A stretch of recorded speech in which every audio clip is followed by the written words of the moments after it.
Hello, Connecticut, and welcome to the Paid Leave podcast. The title basically says it all. I'm Nancy Barrow, and I will be delving into this new state program and how it can help you and your family. This podcast will give you information you should know about Connecticut Paid Leave and maybe just a little bit more. Connecticut Paid Leave brings peace of mind to your home, family, and workplace. Welcome to the Paid Leave podcast. Dr. Ivette Ruiz is a bilingual and bicultural third-generation beginning farmer. Her background lies in diverse areas and platforms around disability integration, marginalized groups, holistic coaching, leadership development, and organizational development. For over 3 decades, she worked in public service, health and human services, higher education, disaster relief, and faith-based organizations. She was an executive coach, consultant, advocate, international speaker, and a trainer. Dr. Ruiz is a traumatic brain injury survivor, and her journey is one of overcoming adversity and channeling her experiences into building a vibrant community around food and inclusivity. Dr. Ruiz's passion lies in being the founder of Healing by Growing Farms, a space that nurtures not just crops, but also hope. The suburban farm serves as a place of learning and healing for survivors, urban farmers, BIPOC communities, veterans, and aspiring growers, offering a platform to learn diverse agricultural practices and maximize the potential of small and large spaces. Healing by Growing Farms isn't just an East Haven farm. It's a beacon of hope reaching across the globe. They provide no-cost, life-changing support for brain injury and trauma survivors worldwide, offering a sanctuary for healing and personal growth. She elevates awareness through local and international presentations and consultations for diverse audiences like the USDA FSA, university extensions, agri-stress response, Common Ground, and Yale Health. And I do believe I hear a rooster in the background. Thanks for joining me on the Paid Leave podcast, Dr. Ruiz. It's my pleasure, my honor. And yes, I closed the window so that the rooster's noise is a little bit minimal. I can't wait. I want to come visit your farm because it sounds like it's just magical. We'd love to have you. Well, tell me about your journey. Can you share the story of your traumatic brain injury and how that changed your life? Well, the story of the life-changing day was in 2020, the summer of 2020, when I was deployed to go ahead of Hurricane Isaias to set the pathways for communities that were in the path of the hurricane. And while saying goodbye to my grandchildren, I hit my head against some trees and suffer a brain injury. That day shifted my whole life and changed it in a way that it's really hard to explain without getting choked up just 6 years later, because I went from being a very alert and focused person, ready to go to the mission, and then all of a sudden having loss of memory and lots of difficulties, including losing mobility, losing speech, and many other issues that come with brain injury. But at the time, I didn't realize it because I was still marching orders to go ahead with my team. And it was until I started acting weird, meaning that's my grandson said I was acting weird. And he said, something is wrong with you. You need to go to the doctor now and stop. And it was his small little voice that sort of prompted me to go there. And through that challenging journey, here I am today, have thrived through it all and still working through it. Well, let me ask you this. What were some of the biggest challenges during your recovery? I know that it must have been difficult and maybe losing some hope about how you're going to come out of that traumatic brain injury. Yes, it was very difficult. Some of the biggest challenges for me were losing insurance because I resigned from my post, given that I could no longer do disaster relief. The doctor said that I needed some time to rest my mind and to heal, and that that would take a while. And so having resigned and not having benefits to live caused me to have food insecurity, and that was the other challenge. That was a very, very big one. I decided not to tell family and loved ones because I didn't want to burden them with my situation.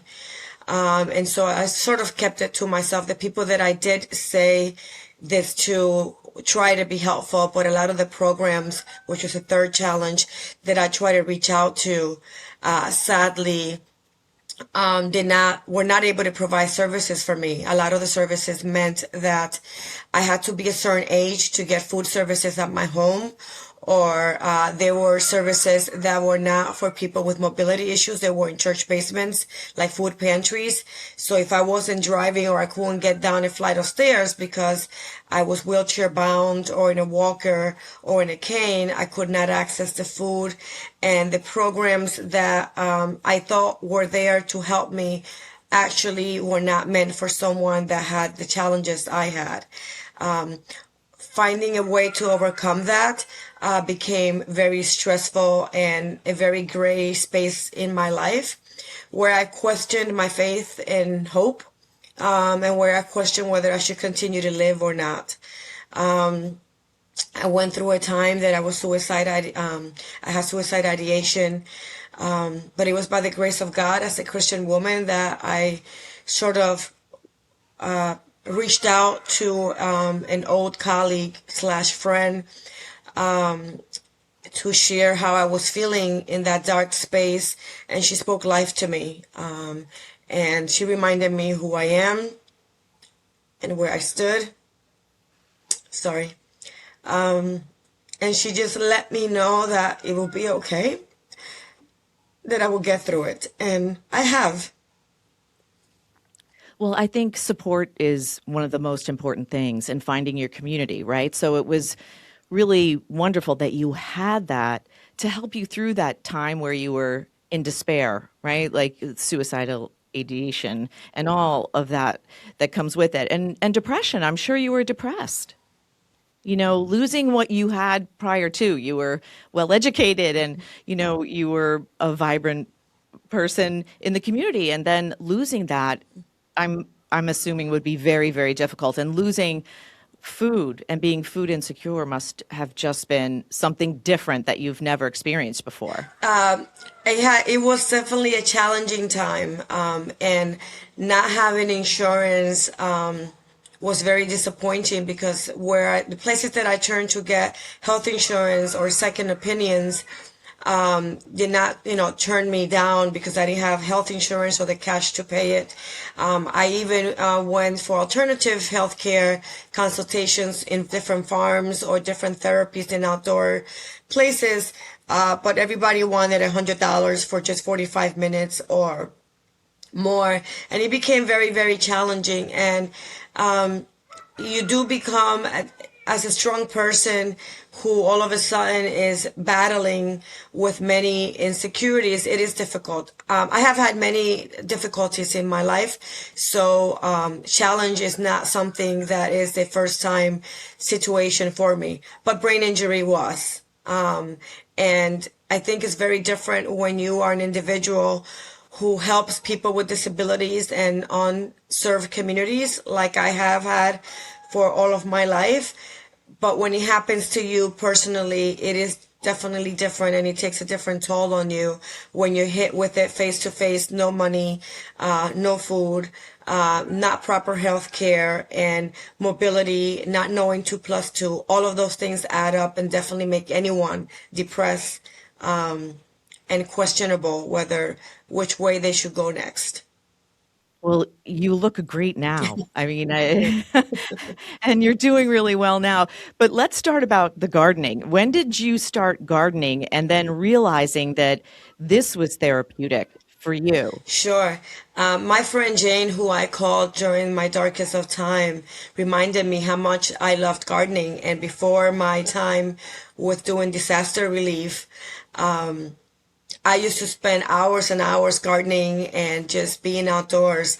And I sort of give that up because when you respond to national disasters, you're gone for weeks and months at a time, and you don't have the flexibility to do that. And with my position that I responded to national disasters, I was on call 24/7. So I had let that go. So she reminded me the power of gardening and the impact that that had in my life always as a positive change. And so I decided to go outside that same day after that call. And we were in the middle of the COVID pandemic.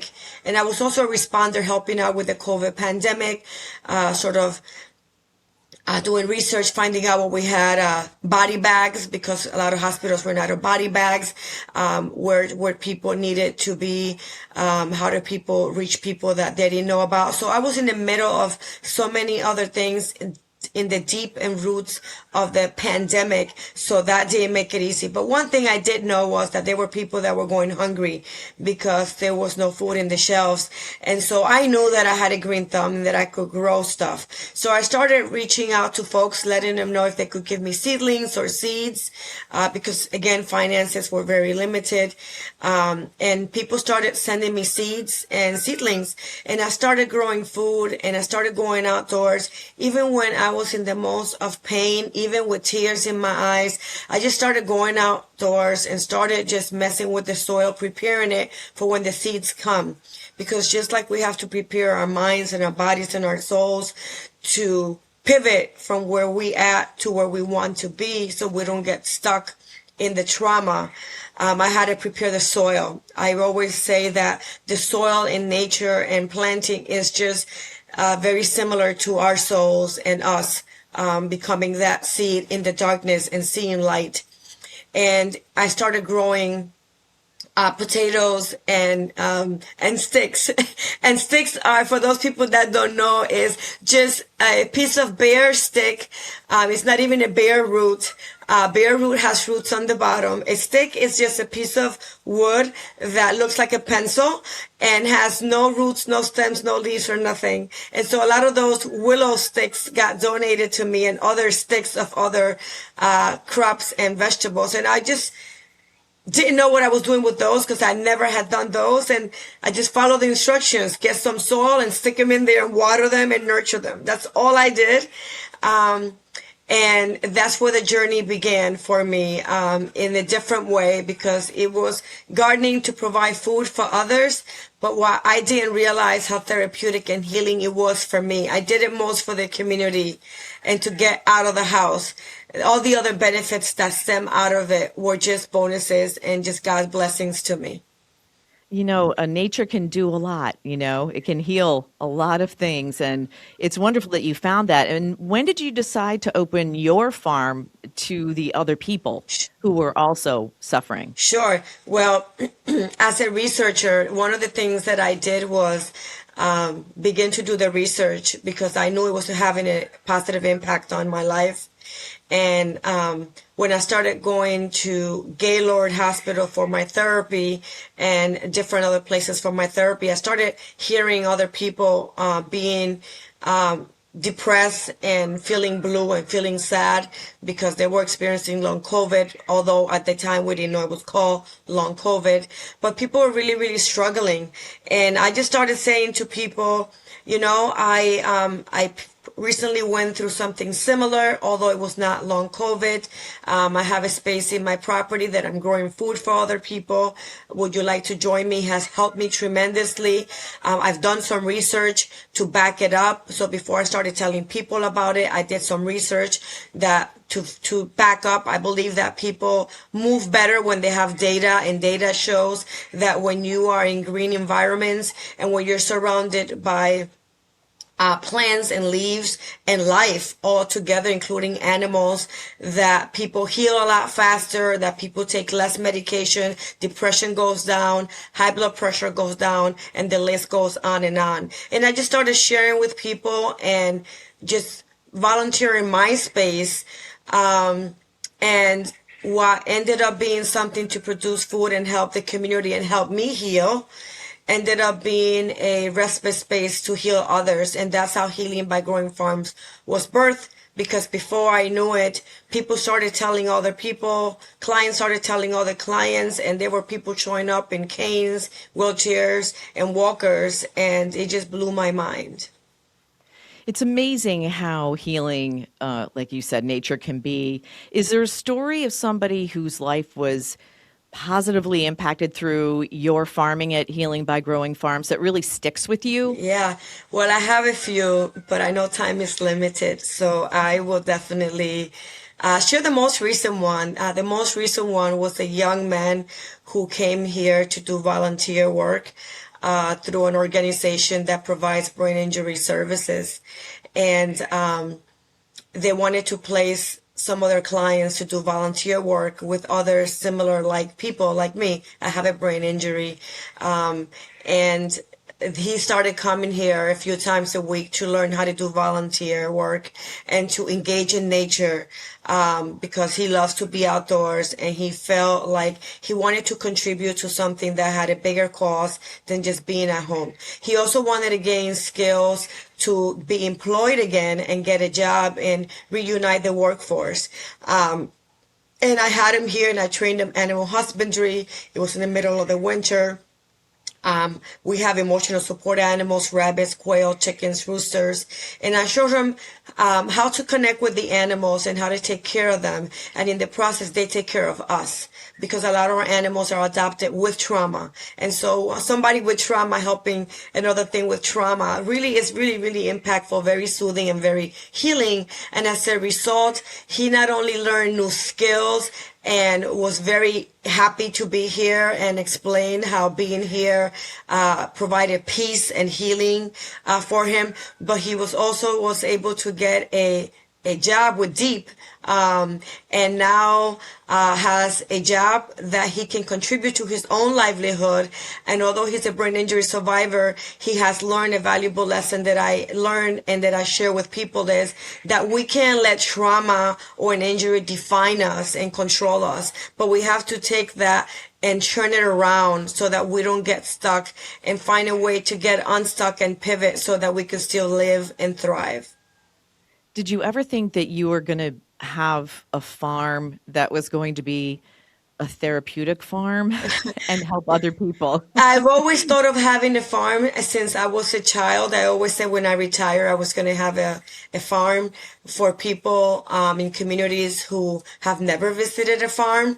But I never in a million years thought that the route that it will come to be was this route, and never thought it would be a therapeutic farm for trauma and brain injury. That morphed as a result of my own brain injury and my own tragedy and struggle. And you describe yourself as a third generation Latina farmer. What shaped your connection to agriculture in your family? Sure. Well, I grew up with all the great stories of my grandparents being farmers, and with my father's mom having a very small plot, and she will grow sugar cane and bananas and guava and papaya and all kinds of stuff. And I remember as a child going with her and just harvesting stuff and weeding and watering, and just her joy doing it. And so then I saw my father taking care of animals and raising chickens and raising roosters. And, we ate as a result of that. We've always been a family with limited resources. But when you are able to grow your own food and you're able to live off the land and work with the land, then that fills a gap, right? And we're also tending to the land and being good to the environment, which we need to do. And so, seeing my grandparents, seeing my father, then it just was there in my roots already. And, that's where I believe that's where my ancestors, that is who you took after. You took after your family and your ancestors who, share this vision with you, and planted the seed in your heart. Yeah, it's such a beautiful story. I think there is something so lovely about having a garden that can feed your body and your soul. Yes. There is something about being in the dirt that is very grounding, Yes, I I think. agree. A lot of people ask me why I decided with healing by growing as a name, and after much prayer and thought, I thought healing by growing because I grew and I healed um, by growing things, but I didn't only grow stuff, food and fruit. I grew my mind, I grew my spirit, my soul, my body, my mobility change. It was like the whole person. It was like a whole 360 growth in every step of the way. And in the process, I healed, and I'm still healing because it is really difficult to get through some things. But it is very nurturing and reassuring to know that when you try, it is all possible. After I love that. And after your brain injury, did you have resources available to you? I know that you said you lost your insurance, but was there any place that you could go to get resources, therapy, anything like that? So yeah, so what as a little bit I expand on what I shared. So I did not have resources because I didn't have health insurance or cash to pay for them, food and or I didn't have mobility. So the issue with food was I didn't have mobility to go get it, or I didn't meet the criteria of being a veteran, or I had to be over 55, or I have to have independence. There was always a checklist that I didn't qualify for or meet because I was recently employed. It was really difficult for me to sort of buy the Cobra insurance that your employer Mm, asks you to buy afterwards, mm. because I went from being employed to recently and unemployed, and I wasn't able to do that. And I didn't want to ask for benefits from the state at all, because I've always have felt that while it is there to be used, and I believe people that need it need to use it, I feel like sometimes it can be a crutch for people. And I knew that if I pushed myself hard enough, that I could manage. And that's what I chose to do, was to push myself to find ways to get food, to find ways to get out of my dark bubble so that I can begin to get income and be employed again. And slowly I just went back to work. I'm a life coach, a certified life coach. So I started doing some life coaching, and I started growing my own food, and I just started supplying myself. I did get some folks that donated food here and there, and that donated my physical therapy co-payments until the insurance ran out. And that was the extent of it. You know, I'm sad about that because unfortunately, Connecticut Paid Leave wasn't around when you were injured. But I think it really would have helped you to get income replacement as you healed. We give we started giving benefits out in 2022. So the program can give you up to 12 weeks of income replacement while you take time away from work to focus on your serious health condition or that of a loved one. And you can take those 12 weeks in many ways, right? Like you can do it in a block of the 12 weeks, take that whole time off. You can do it intermittently, or you could do a reduced schedule from work. And I believe that it can really help the people that you are helping and their caregivers to take time to focus on getting better, right? Because you treat a lot of people with trauma and TBI. So how would a program like this help the people that you serve? Well, I am so grateful for the Connecticut Leave program. Although I wasn't able to benefit from it, I know that it helps thousands of people, and it definitely would have helped me and could help other trauma or brain injury survivors, because the main thing that you lose with brain injury oftentimes is your employment. If you are employed, because brain is a magnificent organ. and it heals itself with time, and it creates new pathways, and you could relearn many things. It does take time, and oftentimes employers can hold your job for that long, or you're just not at the capacity where you could pick up the job you had when you have an injury. And I think having an income for 12 weeks, 3 months is really crucial to pay for your co-payments, to get the therapy that you need, and to get the benefits of medical service that is so important during the first few weeks of your injury. It also will be instrumental and vital to food. We don't heal properly if we don't have the proper nourishing food intake in our bodies. And oftentimes that is one of the biggest things people lose out. There's a big percentage of community members that within the food insecurity, big numbers, that struggle with food insecurity because they're disabled, because they have trauma or brain injury and they're homebound. And I believe that having that secure income for 12 weeks is a life-changing benefit that many people could benefit from.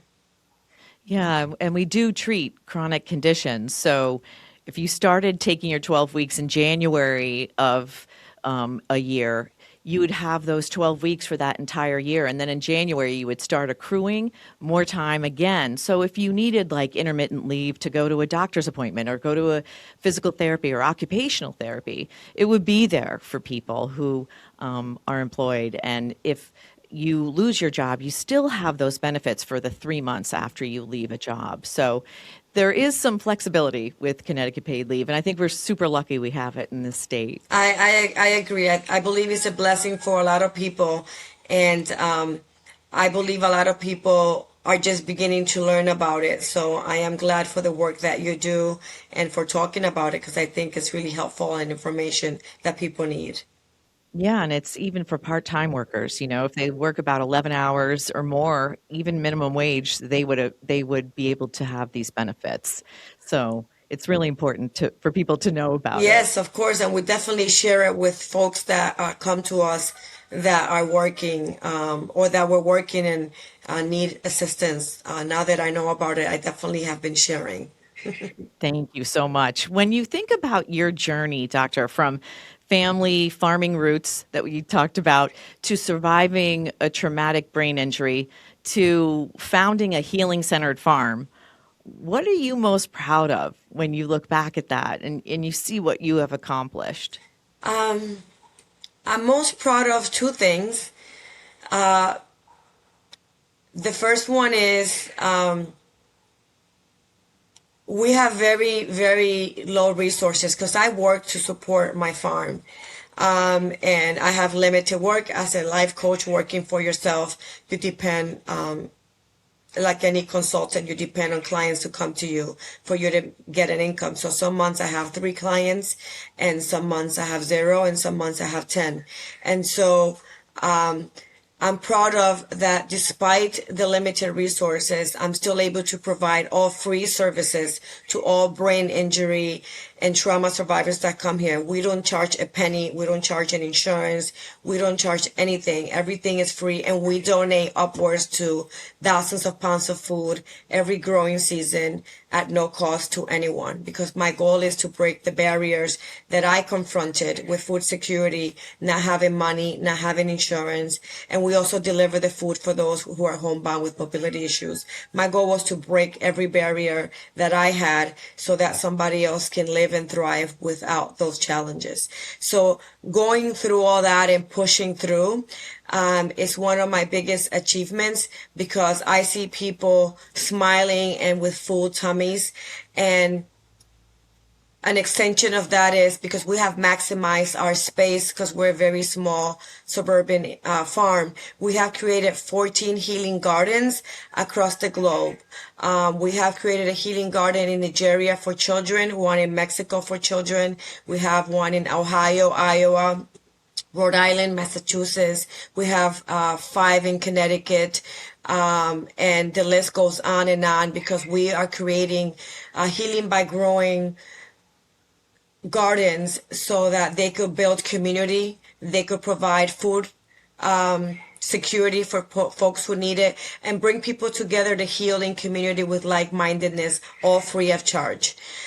So that is one of my biggest moments that I'm proud of, accomplishments. The second one is seeing people doing a task in the farm that come here with a walker or in a wheelchair, and I put them to do a task on one side of the property, and then when I turn around, they're completely on the other side of the property without their wheelchair and their walker, because somehow I always freak out and go, "Oh my God, you're gonna fall, what are you doing?" And they say, "For the moment I forgot that I was hurting, that I had pain, that I couldn't walk, and I made it here fine, and I'm okay." To see the transformation of people that come depressed and sad to smiling, that come holding on to that wheelchair for dear life, like I'm going to die in this, to giving them renewed hope and faith. It's a testimony that I can't get tired of speaking about, because I believe that God has created that miracle not only in me, but I'm also seeing it in life.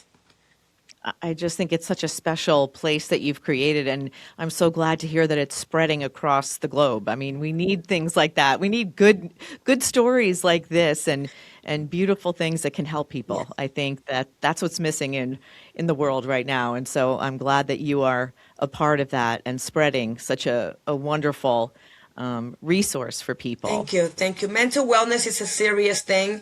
I don't believe a lot of people talk about it because it's taboo in many cultures and families.